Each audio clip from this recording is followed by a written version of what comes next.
ফরজ গোসলের নিয়ম সুন্দর করে ওযু করতে হবে। আগে লজ্জা স্থান পুরুষাঙ্গ স্ত্রীঅঙ্গ ধুয়ে নিয়ে হাতটা মাটিতে বা সাবানে মেজে নিয়ে সুন্দর করে সালাতের ওযু করতে হবে। পা ধোয়া বাকি রাখতে হবে। তারপর ট্যাপ ছেড়ে দিয়ে গোসল করতে পারে, বালতিতে পানি নিয়ে গোসল করতে পারে, বদনাতে পানি নিয়ে গায়ে ঢেলে দিতে পারে। সম্পূর্ণ শরীর ধুয়ে নিয়ে পা দুটা পরে ধুয়ে নিবে। এ হলো ফরজ গোসল।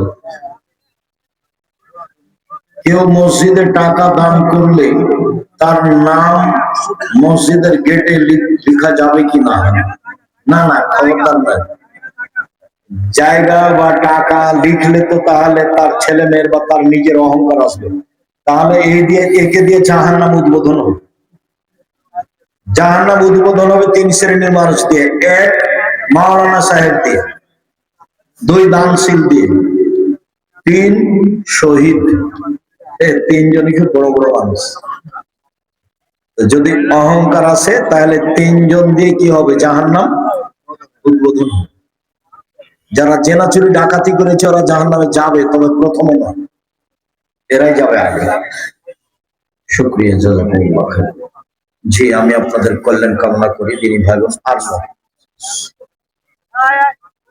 মসজিদের পাশে কবর থাকলে সালাত আদায় করা যাবে? জি না। ডানে বামে সামনে পিছনে ভিতরে কোন জায়গাতে কবর থাকলে সালাত হবে না।